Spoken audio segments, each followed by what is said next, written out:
Hi everyone, it's Wednesday, and you know what that means. This is story time with Mother Leigh. Today's book is called Old Turtle, and the text is by Douglas Wood, and the images are all watercolors by Cheng-Khee Chee. I'm really looking forward to sharing this with you, and so we're just going to get right into it.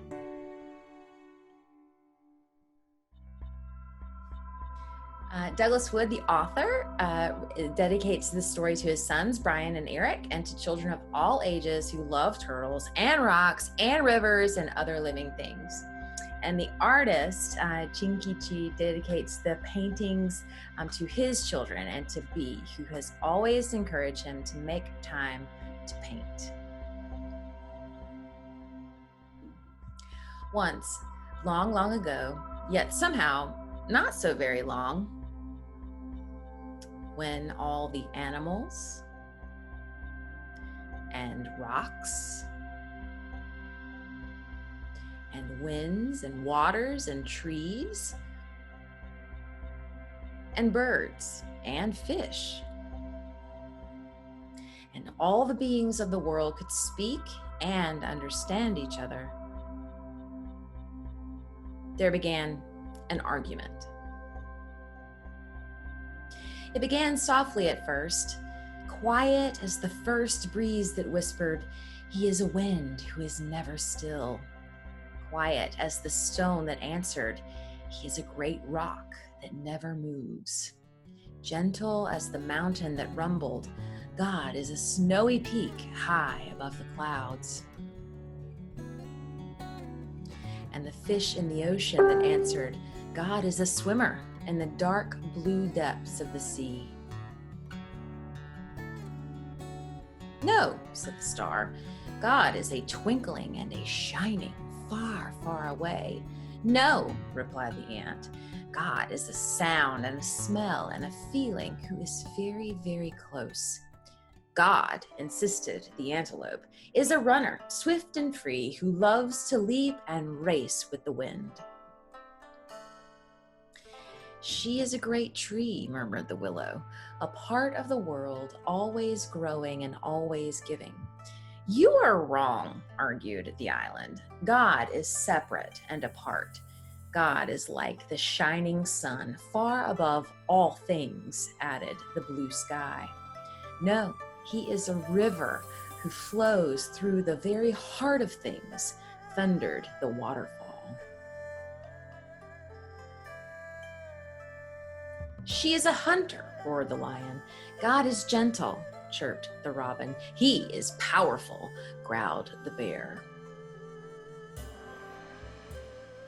And the argument grew louder and louder and louder until... "Stop!"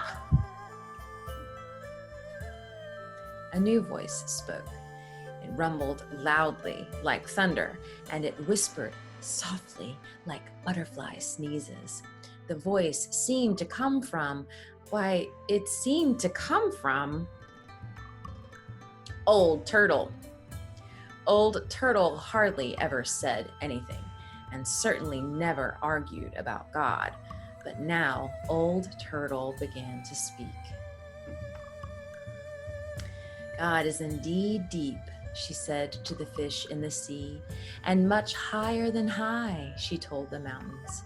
"He is swift and free as the wind, and still and solid as a great rock," she said to the breezes and stones.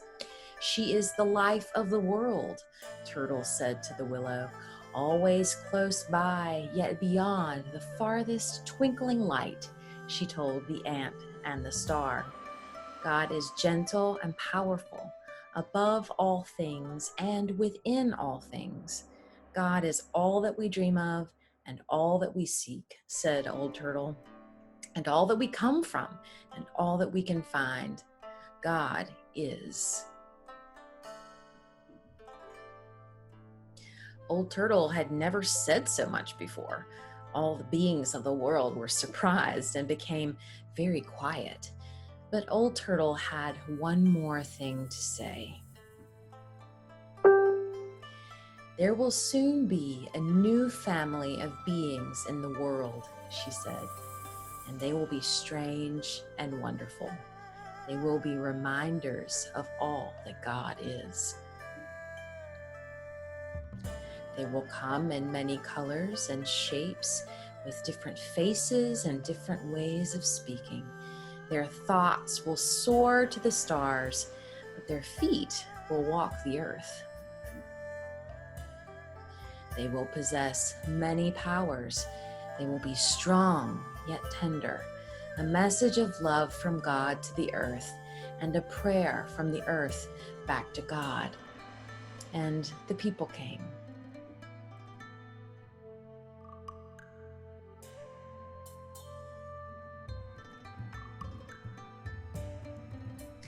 But the people forgot.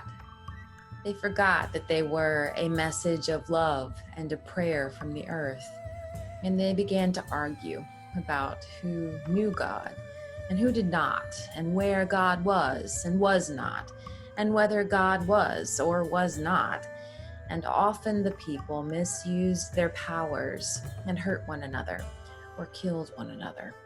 And they hurt the earth until finally even the forests began to die. And the rivers and the oceans and the plants and the animals and the earth itself, because the people could not remember who they were or where God was. Until one day there came a voice like the growling of thunder, but as soft as butterfly sneezes. Please stop. The voice seemed to come from the mountain who rumbled. Sometimes I see God swimming in the dark blue depths of the sea, and from the ocean who sighed, he is often among the snow-capped peaks reflecting the sun. From the stone who said, I sometimes feel her breath as she blows by, and from the breeze who whispered, I feel his still presence as I dance among the rocks. And the star declared, God is very close, and the island added, his love touches everything. And after a long, lonesome, and scary time, the people listened and began to hear and to see God in one another. And in the beauty of all the earth.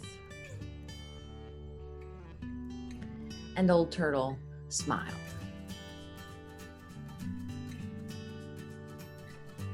And so did God.